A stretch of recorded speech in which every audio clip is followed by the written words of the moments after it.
नमस्ते, जय हिंद साथियों। कैसे हैं आप लोग? आशा करते हैं आप लोग ठीक होंगे। देखिए, आज हम बात करने के लिए आए हैं जितने भी ये पैरामिलिट्री फ़ोर्स में जितने भी हमारे फ़ोर्स हैं, जैसे सीआरपीएफ़ हो गया, BSF, CISF, ITBP, Assam rifle, SSB, SSF, NIA, ये जितने भी हमारे अर्धसैनिक बल में जितने भी फ़ोर्सेस हैं, इन इन सबों में छुट्टी कितनी मिलती है, कौन-कौन सा छुट्टियाँ होती है और बहुत सारा चूँकि आपको अभी उतना जानकारी नहीं होगा तो मैं बता दे रहा हूँ। और अगर आपका छुट्टी जो लिमिट के हिसाब से अगर ख़त्म हो जाता है तो वैसे आप इमरजेंसी में कौन-सा छुट्टी ले सकते हैं। अगर आप उच्च शिक्षा के लिए हायर एजुकेशन के लिए कोई या तो पीएचडी हो गया या फिर डॉक्टरेट वगैरह ऐसी पढ़ाई के लिए आप कौन-सी छुट्टी ले सकते हैं। आप पहली बार पिता बने हैं तो आपको कौन-सा छुट्टी मिलेगा। एक महिला है, अगर वो माँ बनी है प्रेगनेंसी के दौरान तो कौन-सा छुट्टी मिलता है। उसके अलावे भी बहुत सारी छुट्टी होती है, जैसे मैं आगे बताऊँगा। जैसे अगर कोई दोनों हस्बैंड वाइफ अगर उनके बच्चे नहीं हो रहे हैं और कोई बच्चा को गोद लेना चाहते हैं, तो वैसे स्थिति में कौन-सा छुट्टी उनको मिलेगा। या कोई महिला उनका बच्चा बहुत बीमार है, बहुत ज़्यादा ही बीमार है, उनको इलाज के लिए बाहर ले जाना है, तो वैसे समय में कौन-सा छुट्टी ले सकते हैं। तो इन सब के बारे में हम बात करेंगे, तो ये बहुत ही इंटरेस्टिंग टॉपिक है और बहुत लोगों को लगता है कि फ़ोर्स में बहुत कम छुट्टी मिलता है। तो इस वीडियो को आप अंत तक देखिए, बहुत सारी छुट्टियाँ मिलती है। हमारे 1 साल में इतना सारा छुट्टी होता है कि हमारा आराम से आप घर पे बिता सकते हो और ज़रूरी काम को निपटा सकते हैं, ठीक है ना? तो आप वीडियो के अंत तक बने रहिए और वीडियो को बिना स्किप किए हुए आगे तक ज़रूर देखें, लास्ट तक ज़रूर देखें। तो ज़्यादा देर ना करते हुए वीडियो को स्टार्ट करते हैं और आते हैं अपने मुख्य टॉपिक। तो सबसे पहले बात करते हैं हम जो सबसे बड़ा जो छुट्टी सबसे मेन होता है उसके बारे में बात करते हैं। देखिए, इसमें सबसे मेन छुट्टी होता है वो होता है ईएल, अर्न्ड लीव, जिसको बोलते हैं अर्जित अवकाश। ये पूरे पैरामिलिट्री में जितने भी फ़ोर्स हैं, ये सिर्फ़ और सिर्फ़ सीआईएसएफ को छोड़ के सारे फ़ोर्सेस में 60 दिन का ईएल बनता है। पूरे 1 साल में 60 डेज़ यानी 2 मंथ का बनता है। अब सीआईएसएफ में ये मात्र 30 दिन बनता है, चूँकि सीआईएसएफ में क्या होता है कि फैमिली रखने की सुविधा होती है, तो उसके चलते उनको 30 दिन का ही छुट्टी मिलता है ये। हालाँकि अगर 30 दिन का जो कम छुट्टी मिलता है उसके लिए उनको 1 मंथ का एक्स्ट्रा सैलरी मिल जाता है। बाकी जितने भी सीआईएसएफ को छोड़कर जितने भी फ़ोर्सेस हैं, सब में 60 दिन का ईएल बनता है, ठीक है ना? तो ये छुट्टी आप साल भर में 10 दिन, 15 दिन, 20 दिन करके आप काट सकते हैं। ये मुख्य छुट्टी हो गया। उसके बाद दूसरा मुख्य छुट्टी होता है सीएल, जिसको बोलते हैं कैज़ुअल लीव, आकस्मिक अवकाश। ये ज़रूरत समय पे छुट्टी लिया जाता है। और कैज़ुअल लीव में क्या होता है कि आप जैसे छुट्टी लिए 5 दिन, ठीक है? आपका ये कैज़ुअल लीव पूरा 15 दिन बनता है 1 साल में, ठीक है ना? तो अगर जैसे आप 5 दिन छुट्टी लिए हैं, तो 5 दिन जब भी छुट्टी लें, 5 दिन की छुट्टी के बीच में अगर बीच में संडे पड़ रहा है, किसी प्रकार का हॉलिडे पड़ रहा है, गज़ेटेड हॉलिडे, ठीक है ना? जीएस पड़ रहा है, तो वो जो है छुट्टी काउंट नहीं होता है और आपका एक्स्ट्रा छुट्टी बनता है। जैसे अगर 5 दिन का छुट्टी लिए, 5 दिन उस छुट्टी के बीच में एक संडे पड़ रहा है, एक दिन कोई त्योहार पड़ रहा है जैसे होली गजेटेड हॉलीडे, ठीक है ना? तो आपका छुट्टी बढ़ के 7 दिन हो गया, यानी 2 दिन आपका वो छुट्टी में काउंट नहीं होगा।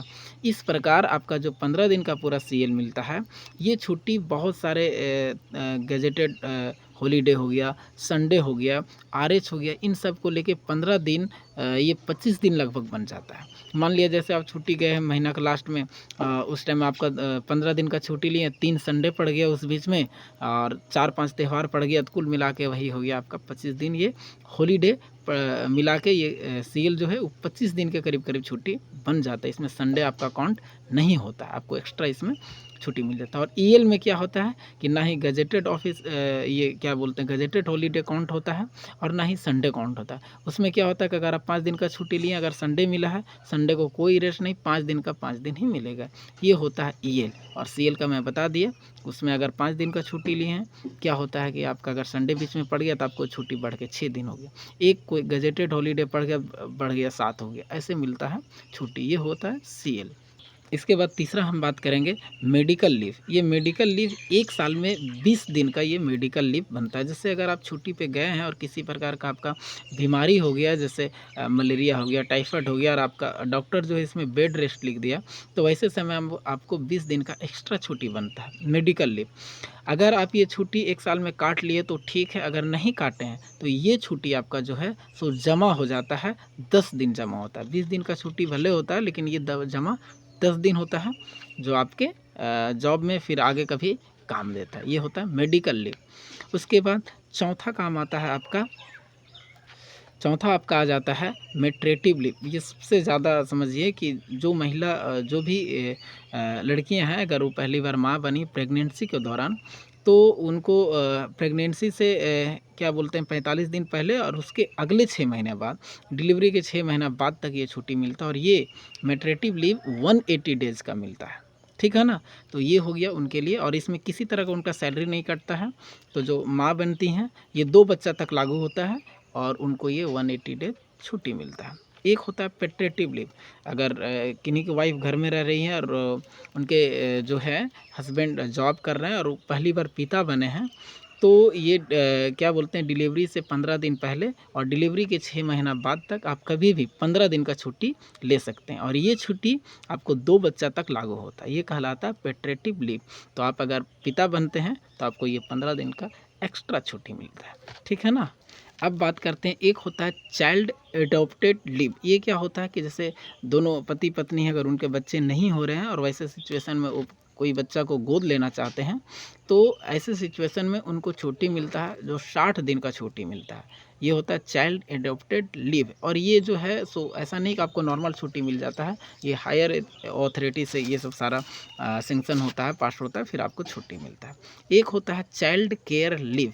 अगर कोई माँ है यहाँ पे और उनके बच्चे बहुत ज़्यादा बीमार हैं, उनको इलाज के लिए कहीं बाहर लेके जाना, तो वैसे समय में आपको चाइल्ड केयर लीव मिलता है। ये भी 60 डेज़ का छुट्टी मिलता है। तो ये सब सारा हो गया। उसके बाद हम बात करेंगे आपका स्टडी लीव, जो सबसे ज़्यादा आप सबों का कमेंट था कि स्टडी लीव यानी हायर एजुकेशन के लिए हमको छुट्टी मिलता है कि नहीं। तो स्टडी लीव जो है आपका, ये हायर एजुकेशन के लिए, जैसे पीएचडी या डॉक्टरेट, ऐसे हायर एजुकेशन के लिए, उच्च शिक्षा के लिए आपको छुट्टी मिलता है। इसमें जो है आपका ये छुट्टी आपको तब मिलता है आपका सर्विस 5 साल का हो जाए। जब आप जॉब कर रहे हैं, जॉब आपका 5 साल का हो जाए, तो एनओसी लेने के बाद आपको ये छुट्टी ऑथराइज होता है, और आप मैक्सिमम 28 महीना का ये छुट्टी ले सकते हैं, ठीक है ना। ये स्टडी लीव होता है, जिसमें आपका शायद सैलरी आधा काटा जाता है, ठीक है ना। ऐसा इसमें सिस्टम है।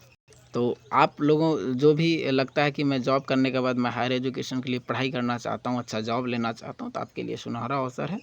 और ये भी है आपका, जब जॉब 5 साल हो जाए उसके बाद मिलता है। उसके बाद एक होता है, जैसे मैं बताया कि अगर आपका ये सारा छुट्टी अगर ख़त्म हो गया और फिर भी आपको ज़रूरत पड़ता है, तो वैसे समय में एक छुट्टी आता है आपका LHP लीव एंड हाफ पे, या इसको HPL भी बोल सकते हैं, हाफ पे लीव।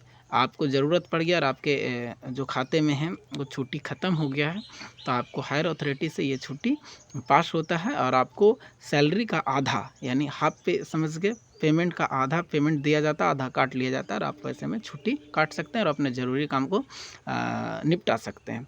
एक और है, ज़रूरी समय पे मिलता है LKD काइंडली लीव। जैसे आप समझ सकते हैं दयालुता, यानी अगर आपका बहुत ज़रूरत है और हायर अथॉरिटी चाहे तो आप पे दयालु करके, यानी आप पे एक समझ के कि क्या बोलते हैं उसको, मेहरबानी, ऐसा जो भी है, आपके सिचुएशन को समझ के आपको छुट्टी दे देता है। तो फोर्स में इतनी सारी छुट्टियां होती है। मैं बताया EL 60 डेज़ होता है, और CL जो 15 दिन होता है। 15 दिन का CL, जिसमें मैं बोला कि संडे गजेटेड हॉलीडे सब काउंट नहीं होता, तो ये सब सारा जोड़ के 25 दिन होता है, कुल मिला के 85 डेज़, और बहुत सारी चीज़ जोड़ के लगभग 90 डेज़ का छुट्टी मिल जाता है। ये ओरिजिनल छुट्टी है। बाकी का जो मैं बताया, स्टडी लीव हो गया, पैटर्निटी लीव हो गया, मैटरनिटी लीव हो गया, ये सब सारा लीव तो अलग है। तो जब आप ये CAPF में जितने भी ये फोर्सेस है, इसमें आप जॉब करते हैं, तो छुट्टी की कोई चिंता नहीं करना है आपको। छुट्टी बहुत काफ़ी है, आप आराम से पढ़ाई के लिए छुट्टी ले सकते हैं। बाकी समय समय पे जब आप पिता बनते हैं, कोई और समस्या आता है, तो ऐसे समय के लिए आपका छुट्टी अलग से है।